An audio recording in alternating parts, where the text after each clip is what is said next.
Hi, hey everybody, how's it going today? We are very excited to talk about weather from space today. And you may be thinking, okay, are we talking about weather in space or weather on different planets? We're actually going to talk about weather here on our planet Earth, but we'll be talking about satellites. There are different types of satellites, right? Yeah, Yeah, and it helps us with forecasting, seeing these different weather patterns. And this is really something you see in our daily forecast. We're showing you a satellite image of the US right now. And so this is what we're going to be talking about is how these satellites see, our cloud cover and different things on Earth. yeah, and we also use these satellites on how to build our forecast, so they're so Mhm. important for meteorologists. Yeah, especially when it comes to observing and just really analyzing what's going on. So we'll dive right into it. We're going to be talking about weather from space, and we use satellites to monitor global hazards, forecast weather by observing patterns, and also study climate. Now, the first one, monitoring global hazards, we're talking about hurricanes, tropical storms, tropical depressions over both the Pacific and Atlantic Ocean. See if any of those tropical systems make landfall, because remember, radars, they're only on land. So we have to have instruments and resources to really observe weather and what's going on over the open water. So this actually helps us issue warnings and watches days and hours in advance, sometimes a week in advance if we see something out in the ocean, like a hurricane or even a tropical storm moving inland toward, the continental US or Hawaii or even parts of the Yucatan Peninsula. So this is very important because it helps save lives, right? Oh yeah, it's so important, and it lets us know what's out there because before satellites, we had trouble understanding what could be nearby us, but Right. now it's so easy to see it. We're talking about the 1900 hurricane that hit Mm-hmm. Galveston. We talked about that on Tuesday just a little bit. We're going to talk more about it in a couple weeks, actually. But they didn't have satellites back then. They needed something to be able to see everything. Right. And, there are different types of satellites in space, of course. There are thousands. And, there are some that are specifically for weather. So you have instrumentation on satellites, and these different instruments on satellites can help us collect that weather data. And, I want to talk more about forecasting our weather patterns and observing our weather patterns. One thing we use is water vapor imagery, and we also look at clouds high in our atmosphere, and we can see the ridges and the troughs, the high pressures and the low pressures, and that helps us forecast to not only observe what's going on but also accurately and in a timely manner come up with our forecast and just kind of see what's going on. Oh yeah, that's very important. And I'm seeing if we Mhm. have any questions coming in. I see my nephew Logan says hello. Hello, Logan. I hope you're doing well. And I And see Shelby from third grade. hey, Shelby, glad that you're joining us today. I hope you love astronomy and weather. I know I'm a huge astronomy geek, along with a weather geek, of course. And so I just love talking about this stuff. So satellites are just so interesting in general. Oh yeah, and things from space can be really interesting. You've been to Mhm. the Houston, correct, for the Space Yeah, Center? so Johnson Space Center. So once everything, kind of dwindles down with COVID-19, I'm hoping that you guys can go check out Space Center Houston, because it is just a great resource we have here in Texas. I mean, your minds will be blown away by how much you can see. There are astronauts that come to give talks to kids. I believe, Girl Scouts and Boy Scouts will have, different tours, and schools can take field trips. So once we get past all this, hopefully you can go check out Space Center Houston. Just a great resource too. Have you been into any Space Center? Yeah, I've been to a couple. Now I Yeah. haven't been to Houston, but Mm-hmm. we went down to Florida whenever I was a kid. Mm-hmm. It's a Cape Canaveral. Mm-hmm. I believe that's Kennedy Space Center. And But then that was when there's, I was a kid. And then yeah, there's Stennis on the Mississippi Gulf Stennis. Coast, the Stennis Space Center, which Mm-hmm. is where they test all the rockets. And it's not far from where Fred Hayes is from, Mm-hmm. who was an astronaut on the Apollo 13 mission.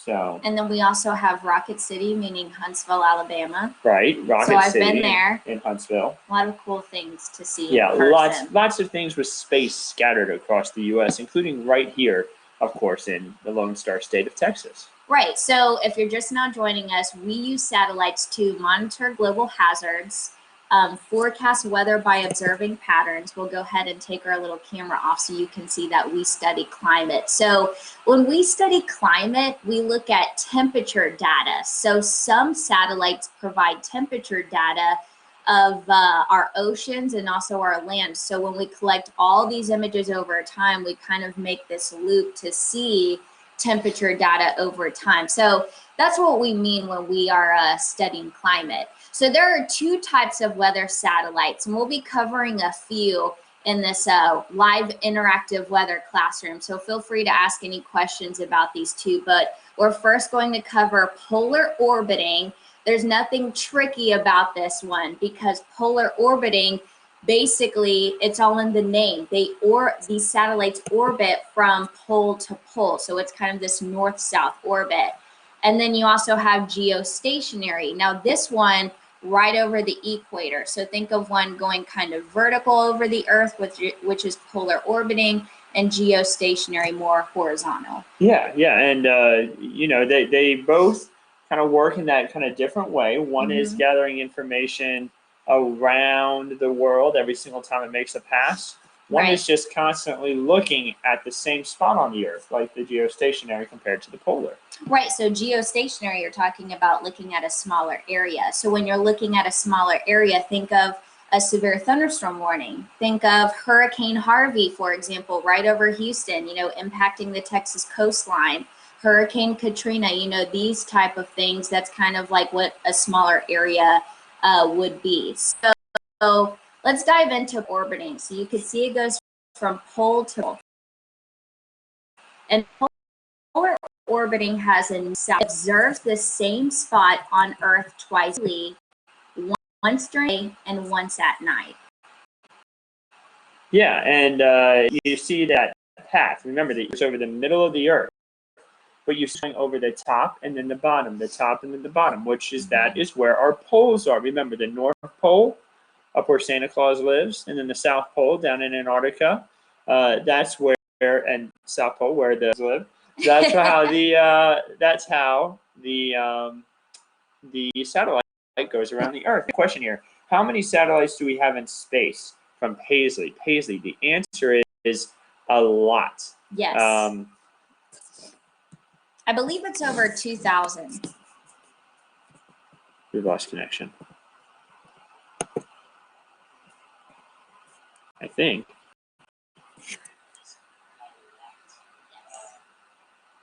Oh, nope, I think we're still connected. Sorry, guys. This is messed up just a little bit here. Give me a second.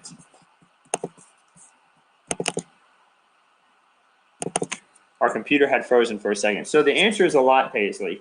We have hundreds of satellites that are out there, but not all of them are used for weather. Some of them are used for other things. So that's kind of like a short answer to that, but probably hundreds of satellites out there, Paisley.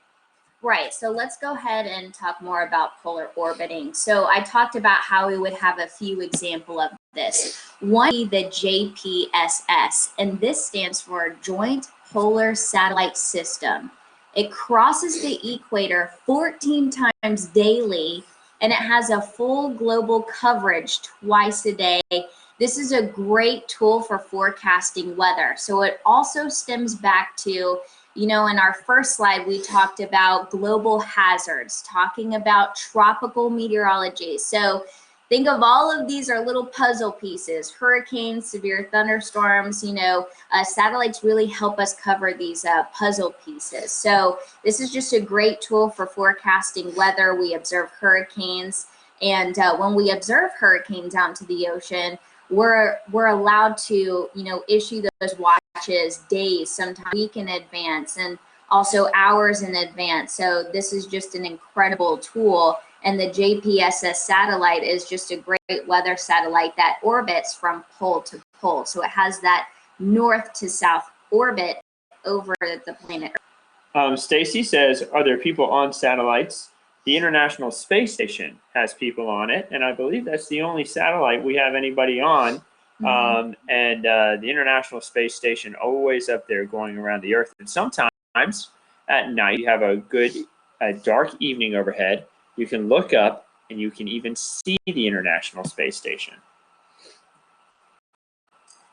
So let's talk about the JPSS. It increases accuracy of forecast days in advance. So that goes back to, you know, issuing those watches.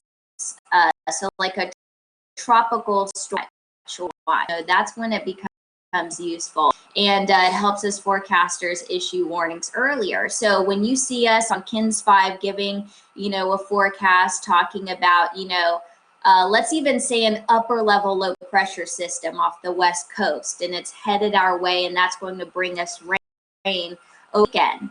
Well, think about our severe weather outlooks. You know, the level 1 to 5 risk, it goes from, you know, marginal all the way up to thunderstorm event happen over the weekend. So satellites help us with forecasting these severe weather events. Oh yeah, they can be very important for all this different kind of information. That way we can get the information out to you and keep everyone safe. Yeah, definitely. Now we're going to talk about geostationary satellites are in orbit about 22,000 miles above the equator, spin at the same rate of Earth. So think of it this way, one complete rotation in 24 hours. So the Earth must move about 1,000 miles per hour, and speed actually gets less the more north you go on our planet Earth. So geostationary orbits versus polar orbiting satellites, they have different things they look at on our Earth. So geostationary, they orbit above the equator, so they focus on a smaller area, and this really helps observe severe weather in smaller areas too. So we can actually see lightning strikes within storms with this one. Yeah, and something really cool about the geostationary type is that actually move around. So like hurricane at the East Coast, they'll actually move it to a different area to show a smaller area to get a really hyper focus, like a really good focus and eye something in a certain spot, like severe storms too. It all goes back to, you know, issuing the tornado watches, severe thunderstorm watches. So if you're looking at satellite and you see these large cloud top watches, warning. So we talked about geostationary. So when those satellites or operate, kind of a mouthful there. And again, like I said, these GOES are satellites. So we have GOES, aka GOES and GOES 17. So they're high resolution. They see visible and infrared imagery from half the globe. So amazing stuff here. So we have GOES 6, GOES 17. They were launched within the last 5 years. These are crucial for severe weather forecasting and just forecasting overall. Oh yeah.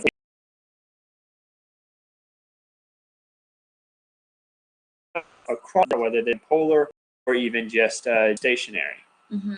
Joining us. No worries if you're at our videos on YouTube, and so you can always. I do. So we talked and GOES 7. So GOES 16 was actually launched on November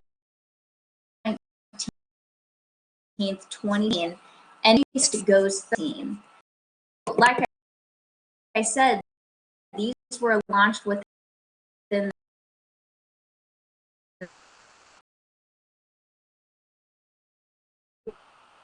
their orbit. We put them in place or orbiting them. So we have GOES 16 that replaced GOES 13, and then GOES 17 that replaced GOES 15.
Hey guys, we're back. Sorry about that. Sometimes we lose internet for a moment, so we have to get reconnected. We again are working from home just like everybody else. Yeah. So I think we can go ahead and start back over on this side. Just talk a little bit more about geostationary satellites. Yep, there we go. I just turned up my phone to see if we were good to go. So sorry about that, Jennifer, Susan, and Christina. So we'll get back to it. We're still on geostationary satellites, and you know these geostationary satellites, again, they orbit above the equator, about 22,000 miles above the equator. So we talked about GOES 16 and GOES 17. Both were launched within the last 5 years. And so this new GOES-R series, they are 5 times faster with 4 times the resolution and 3 times the number of channels than previous GOES-R series. So it's just amazing what technology can do. Oh yeah, phenomenal. And you know, just especially just what scientists are able to get up here in space, how scientists all work together, even though we all have our own expertise. Right, and you know, the GOES-R series, it's kind of more tailored to what we see in the U.S. So this includes Hawaii, Alaska, the intercontinental U.S., along with the Atlantic and Pacific Ocean. So when we're talking about tropical meteorology, having that GOES-R series is super, super crucial just so we can track different systems. And there are so many things that we can see on both of these satellites. You know, we can observe tropical storms and hurricanes, severe thunderstorms, and some of our GOES-R series can see lightning within systems. So that's new technology advancement. We can observe wildfires, so we can see smoke in our atmosphere. I actually didn't put it on this list, but you know, if we have snow move through an area, we can look at satellites and distinguish if it's snow on the ground or if it's clouds in our atmosphere. Oh yeah, it's really fascinating, and it's all from motion and things that we can see because of how high resolution these satellites are. Right. So we'll continue to see, you know, not only smoke with wildfires, so smoke with volcanoes too. So if volcanoes were erupt, you could see ash and smoke, you could see aerosols, and then Saharan dust, the key thing, you know, times during our summer months, especially here in Texas, track of that Saharan dust, that drier air and those dust particles coming off of Africa and going over the Atlantic Ocean. So when we're watching that, that can actually stump the tropical activity. So that's why we also like to look at Saharan dust and keep track of that. Yeah, so there are, you know, many things that we can keep track of. You know, Matthew had a good question. He said there's wind in space. The answer, Matthew, is solar wind. So it's actually energy that's coming from the sun that will pass by the planet. So It's a little different from regular wind, but it's motion within space that that can occur. So that is a good thing. And, you know, satellites, we do have satellites tracking that as well. Yeah, definitely. Let's see if we have any more comments here. Again, we're sorry about the drop in sound for a second. Sometimes the internet will drop out for us. We are both working from home, just like many of y'all's parents are. And sometimes our internet will drop out and we have to reconnect. But we'll usually always get reconnected within a minute or 2 minutes. So you'll just have to hang tight with us if that ever does happen again in the future. Right, so we talked about how we have thousands of satellites in space, and I'm going to go back a little bit on this graphic, and we're going to talk about the two different types of satellites, because, you know, it's so important to know, like, the two different types. Like we said, polar orbiting and also geostationary. So we have one over the equator and another one that has a north and south orbit that goes from pole to pole. So could this be on the pop quiz? I think it could be. This is a good topic to put on it. What are the two types of weather satellites? Take notes, guys, because this may be on the quiz.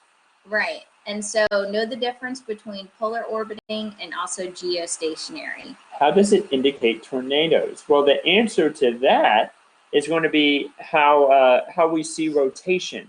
You know, we can see rotation and all sorts of different kinds of storms. We can see that not just from the radar on the ground, but through satellite. So, yeah, and you know, one thing that really helps indicate tornadoes is honestly radar. We saw that a lot last night with that severe weather event that moved over the southeast, you know, looking at radar indicated rotation, and then there were many tornado warnings over Mississippi and Alabama and Georgia. But radar is a big tool when it comes to tornadoes and really observing what's going on. And the difference between satellites and radars, radar, you can only have them on land, of course, but with satellites, you can get a total global view. And so that's kind of the advantage of having satellites, because a radar can't really see, you know, a hurricane over the Gulf of Mexico, let's say, it's just way out there. Yeah, if it's too far away. Yeah. And then another thing satellites do is they show us rotation within the atmosphere. You know, we can see that from the movement of the clouds.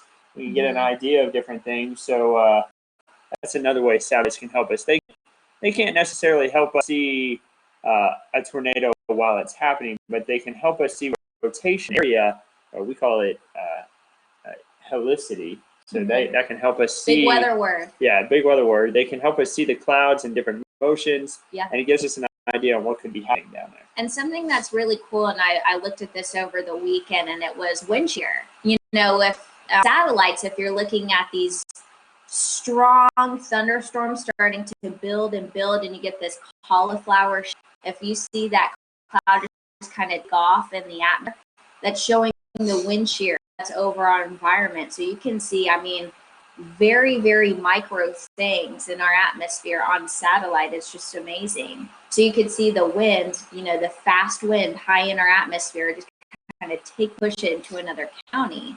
You know, so for example, we had thunderstorms blow up near Del Rio and over parts of Mexico, and this was just west of Eagle Pass. We saw cloud tops reach all the way to Maverick County and Zavala. Yeah, it was huge. Yeah. Huge thunderstorms. So that's something I looked at on satellite too. Now, Matthew has another question. Are there tornadoes on Mars? And Matthew, I actually have an answer for that.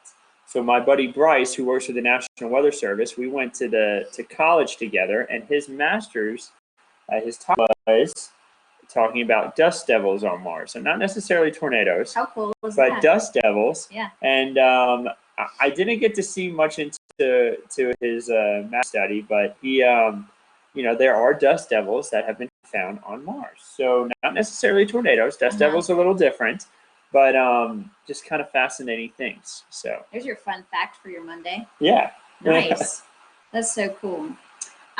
Jennifer says it's a pop quiz now. I don't know if there's going to be a pop quiz. Sometimes Bill Taylor likes to put one out there. Yeah, be on the lookout. Be on the lookout for it. Yeah, and we didn't talk about this much, but you can also see cold fronts on satellite. Yes, you can see cold fronts, especially if you have a lot of thunderstorms associated with them too. Right, so you can see if any, cloud. You can also see the dry line. So if West Texas is clear, and you see east of the dry line, there's kind of these cauliflower like popcorn clouds, then that kind of indicates, okay, there may be a frontal boundary there. Yeah, and with different colorings of the cloud, different colors of white to gray, we can actually tell. We can actually see and tell which clouds are higher than others. Right. And I know we talked about geostationary satellites, and I just wanted to say that going to be more GOES-R series satellites added in the upcoming year. So we have GOES-T, and it's actually scheduled for 2020 this year, but it was delayed due to a cooling system anomaly. So the new launch for GOES-T is scheduled for December 2021. And then we have GOES-U, which is scheduled to launch in 2024. So we have 2 more geostationary satellites that are expected to be launched over the next 5 years. Oh yeah, wow. And then there's so many already up there, but they add more and more, and they're really good about keeping them from running into each other. You have a lot of scientists out there who are tracking these satellites and making sure that they stay in place. And we were also talking about GOES-16, and it can provide images of severe weather. As frequently as 30 to 60 seconds. It's amazing. Oh, wow. So that really helps with forecasting too. So just laying it out here, there are 2 types of weather satellites. Make sure you know the differences between the 2. We have polar orbiting, going from pole to pole, and also geostationary, which is right over the equator. So these GOES satellites, those are the geostationary ones. And then we have about the JPSS satellite, which is a polar orbiting one. So with both of those series of weather satellites, that really just helps us forecast accurately, get watches out, get warnings out in a timely manner. So that way, we as forecasters and meteorologists can save lives, give you a heads up, give you and your family a heads up, and also have that preparedness plan in place. Yeah, so important. You know what they're also important for? Tropical systems. Right, so we know that hurricane season starts June 1st. Yeah. You want to have that preparedness plan in place. Since we kind of get the ingredients right, the warm water during the summer months and the warmer temperatures, the tropical-like weather, the humidity. So that's when satellites really become crucial too. Yeah, and we're going to be talking more about tropics on Tuesday. Yeah, so we have Tropics Tuesday. What's the topic tomorrow? The topic tomorrow is going to be about impacts from hurricanes and tropical systems. So basically, what can you expect from a tropical system? How can it impact you? We're going to talk a little bit more about that Saffir-Simpson scale, about what kind of damage certain types of winds can cause. And then also, we're going to talk a little bit about how storms can impact areas far from the coast. So kind of interesting. That is interesting. So we're looking forward to Tropical Tuesday. I don't see any more comments or questions, so I think we're going to wrap up Weather from Space today. Remember that we do these live interactive weather classrooms every day on both YouTube and Facebook at 1 p.m. So make sure you join in, ask comments, and we'll do our best to answer any questions that you may have. And just check in with us. We'd love to give you a shout out. We have our Fun Time Fridays. That's where you share your pictures and your stories. So if you took notes for today, make sure to just share it to social media with the hashtag KINS5Eyewitness. You can even email us. Our KINS5 emails are on our website, so you can find it there. And just let us know if you're taking notes. We'd love to share that on Fridays. We have some pretty interesting topics this week for sure. We have Stacia talking about insects, which I'm looking forward to. Yeah, that's going to be fun. Insects and weather. That's really interesting to me. Yeah, and then Friday, of course, Fun Time Friday. And, I forgot what the topic was on Wednesday. Yeah, Wednesday. That's going to be a surprise, but we'll know tomorrow. Yeah, and don't forget, Tropical Tuesday tomorrow at 1 p.m. Mhm. Guys, I hope you have a wonderful rest of your day. Enjoy the cooler weather and the sunshine we have outside, but remember, practice that social distancing. See you later.